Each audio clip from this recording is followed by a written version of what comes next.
ব্রেকফাস্টে মা বানিয়েছে সাউথ ইন্ডিয়ান একটা ডিশ, খুব ভালো করে এটা মুখের মধ্যে লাগিয়ে নিয়েছি, দেখতে পাচ্ছ অনেকটা দেখো ব্রাইট লাগছে, কিন্তু দেখো কাছ থেকে দেখো চিংড়ি ভাপা রেডি। এতগুলো মানুষ একসাথে চলে গেল, তো সত্যি সেটা মেনে নেওয়া যাচ্ছে না। Good morning everyone, welcome back to my channel, welcome to a new blog. I hope তোমরা সকলে খুব ভালো আছো। এখন যা গরম পড়েছে তাতে করে ভালো থাকাটাই হচ্ছে মেন ব্যাপার। প্রচন্ড গরম পড়েছে, আর এই গরমে না আমার পুরো র্যাশ ট্যাশ বেড়ে যাচ্ছে, ওই জন্য কিন্তু দেখছো মারাটলা সব খুলে রেখেছি, মানে বিরক্ত লাগছে আর কি।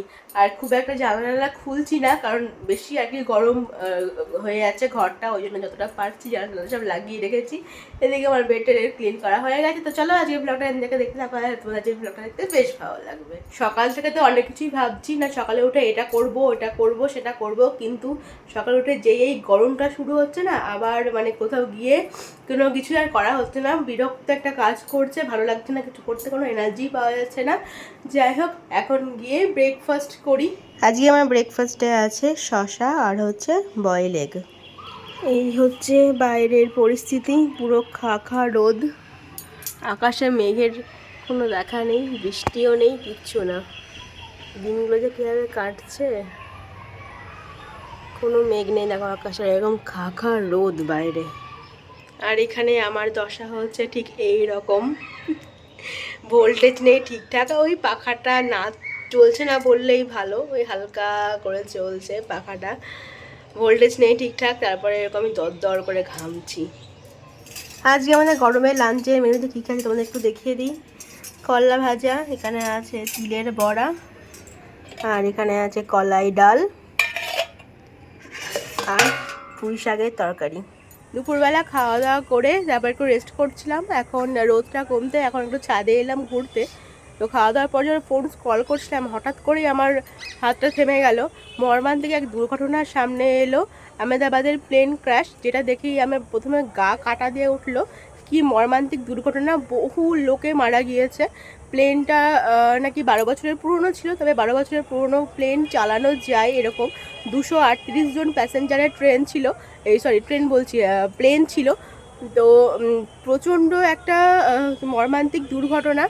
আর যেভাবে ভেঙে পড়েছে, তাতে করে যেখানে আর কি পড়েছে সেখানকারও বহু জুনিয়র ডাক্তার, সেটা একটা ছাত্রাবাস ছিল, তো সেখানকার বহু জুনিয়র ডাক্তারও মারা গেছে। ভাবো, একটা প্লেন উড়ে এসে পড়ছে, তো সেখানকার প্লেনের মধ্যে প্যাসেঞ্জার তো মারা যাচ্ছেই প্লেন ক্র্যাশ করে, প্লাস যেখানে পড়েছে সেখানকারও কত মানুষ মারা গিয়েছে। তো কয়েকদিন আগেই আমরা জানো আহমেদাবাদ থেকে ঘুরে এসেছি, তো এটা দেখে আমার পুরো গায়ে কাটা দিয়ে উঠলো যে কখন কি হয়ে যেতে পারে না। ওই ফ্লাইটে নাকি ইঞ্জিনের ইস্যু হয়েছিল, মানে যে হাইটে আর কি প্লেনটা ওঠার কথা, সে হাইটে আর কি উঠতে পারছিল না।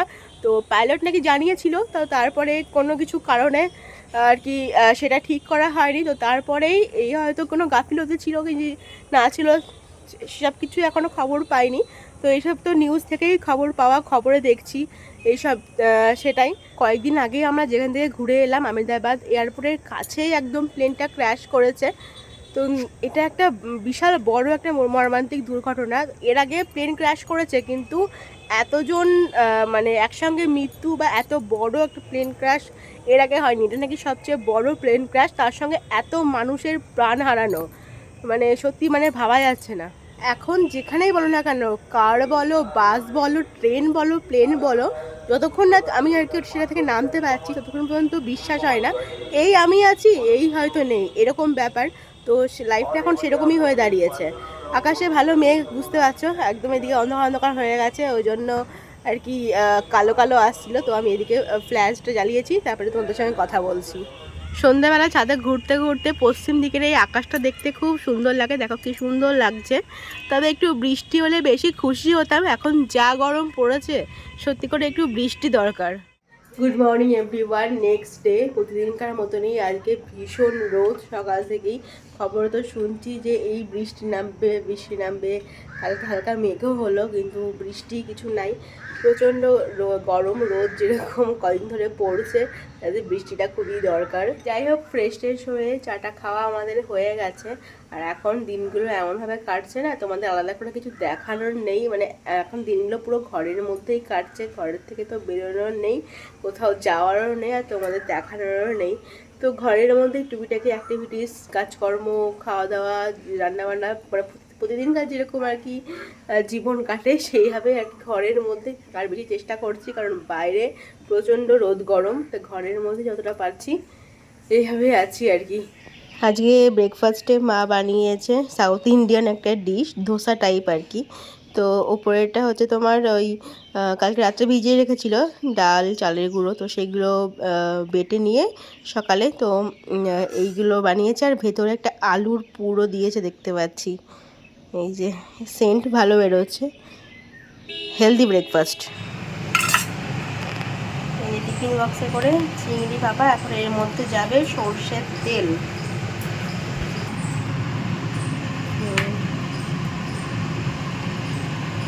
জলের মধ্যে দিয়ে ভাপাবা না ভাতের মধ্যে দিবা? ভাতের হাঁড়ির মধ্যে দিয়ে ভাপানো হবে। আর এখানে হয়ে গেছে ট্যাংরা মাছের ঝোল, আর এখানে হচ্ছে ভেন্ডি ভাজা। এক যুগ পরে মনে হয় আমি আজকে স্কিন কেয়ার করবো, তো একটা হোমমেড প্যাক বানিয়েছি। অনেক দিন হয়ে গেল আমি কোনো প্যাকটা ইউজ করিনি, আগে করতাম কিন্তু ইদানিং আর ইউজ করিনি। তারপরে তো গুজরাটে গিয়ে একটা বিশাল ট্যান নিয়ে বাড়ি এসেছিলাম, তো তারপরে আর সেরকম কিছু ইউজ করা হয়নি। তো ভাবলাম যে আর না, আজকে করতেই হবে কিছু একটা ইউজ। তো এই যে হোমমেড একটা প্যাক বানিয়েছি, এর মধ্যে অনেক কিছু দিয়েছি। প্রথমে হচ্ছে হলুদ নিয়ে সেটাকে আর কি গরমে পুড়িয়ে, মানে গ্যাসের উপর দিয়ে পুড়িয়ে ব্ল্যাক হয়ে গেছে সেটা, তার মধ্যে দিয়েছি বেসন, চালের গুঁড়ো, লেবুর রস, মধু দিয়েছি, আর দিয়েছি গোলাপ জল। এইগুলো দিয়ে ভালো করে একটা পেস্ট বানিয়ে নিয়েছি, আর এখন এটাকে অ্যাপ্লাই করব। আর হ্যাঁ, অনেকক্ষণ ধরে ফ্রিজেও রেখে দিয়েছিলাম যাতে করে একটু ঠান্ডা ঠান্ডা অ্যাপ্লাই করতে ভালো লাগে। আই হোপ এটা দিয়ে আমার ট্যান খুব ভালো মতোই রিমুভ হয়ে যাবে। এটার মধ্যে কফিও ইউজ করা যেত, কিন্তু যেহেতু আমি হলুদটা কালো করে পুড়িয়ে নিয়েছি তো সেজন্য আর কফি দিইনি, এটাতেই ভালো কাজ হয়ে যাবে। আগে আমি এরকম অনেক হোম রেমেডি, বিয়ের আগে সেটা, তো বিয়ের পর আর সেরকম কিছু করে মানে করে করা হয়নি আমার। চলো এটাকে লাগিয়ে নিই, তারপরে এটাকে শুকোতে দেব কিছুক্ষণ, আর তারপরে স্নানে যাব। ভালো করে এটা মুখে গলায় থুপে থুপে লাগাতে হবে।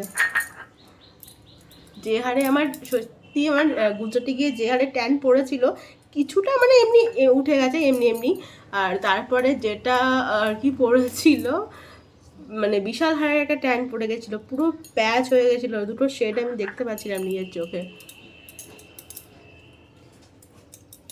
আর ওখানে যা রোদ, ট্যান তো হবেই।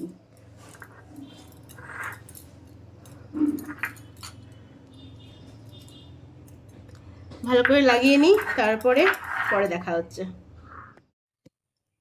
খুব ভালো করে এটা মুখের মধ্যে লাগিয়ে নিয়েছি দেখতে পাচ্ছ। তো এটাকে 15 মিনিট মতো ছেড়ে দেবো, তারপরে হালকা শুকিয়ে যাবে, তারপরে যাবো স্নানে। এখন একটু ভূতের মতো দেখতে লাগছে, তো ঠিক আছে, এরপরে আমার ট্যানটা দূর হয়ে যাবে। তো এখন চিংড়ি ভাপার ঢাকনা খুলবে, খোলো। এই যে চিংড়ি ভাপা রেডি, আর এখানে এখন আমরা লাঞ্চ করব।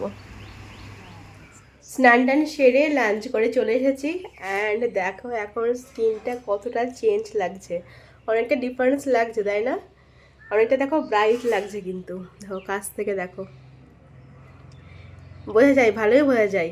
যখন আমি আগেও করতাম তখন ডিফারেন্সটা বুঝতে পারতাম, দেখো কত সুন্দর এখন লাগছে। কিছুদিন তো এর ভালো থাকবে। তো চলো এখন একদম ঘরের মধ্যে সেট হয়ে যাব, বাইরে প্রচণ্ড গরম এখন, এই টাইমটা আমরা আর বাইরে কেউ থাকি না, এখন ওই একটা ঘরের মধ্যে সবাই এসি চালিয়ে সেট হয়ে যাই। আবার যে একটু রোদটা কমবে, 5টা 5:30 মতো বাজবে, তারপরে আবার বেরিয়ে হয় ছাদে যাবো নাহলে নিচে যাব, তখন বেরোবো। পেছনে এই যে এই জিনিসটা দেখছো, তো এটা হচ্ছে রাম মন্দির, এটা আমি বিয়েতে পেয়েছিলাম বুঝলে, তো আজকে আবার একটু জ্বালালাম, তো আমার লাইটটা বন্ধ করে দিই তাহলে ভালো দেখা যাবে। এই দেখো, আর সারা ঘরে না এরকম আলো ছড়াচ্ছে। এই যে এটাকে আমি আজকে জ্বাললাম অনেক দিন বাদে। আজকে ডিনারে হয়েছে আমার ফেভারিট পায়েস। এই যে কেন তেজপাতা কেন সরাবো? ঠিকই তো লাগে, তেজপাতা কি দেয় না মানুষ পায়েসে। তো এখন আমরা ডিনার করব পায়েস আর আগে পটল ভাজা আর হচ্ছে রুটি। আলু পটল ভাজা, শুধু পটল ভাজা না, আলু পটল ভাজা। হ্যাঁ। খাবার নিয়ে আমরা পালিয়ে যাবো ওই ঘরে, কারণ এত গরম, সবাই বসে আছে আমরা বৃষ্টির আশায়, কিন্তু কোনো বৃষ্টি নেই।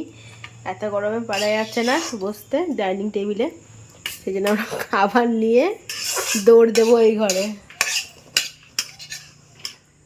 এখন আমাদের খেতে বসতে ঘুমোতে একটাই আলোচনা, প্লেন দুর্ঘটনা নিয়ে। আর নিউজে তো একের পর এক খবর দেখেই যাচ্ছি, সত্যি বলতে মনটাও খুব একটা ভালো নেই। সবসময় এইসব খবরই দেখছে, এতগুলো মানুষ একসাথে চলে গেল, তো সত্যি সেটা মেনে নেওয়া যাচ্ছে না। যাই হোক, চলো তাহলে আজকের মতো ভ্লগটা এখানেই এন্ড করছি।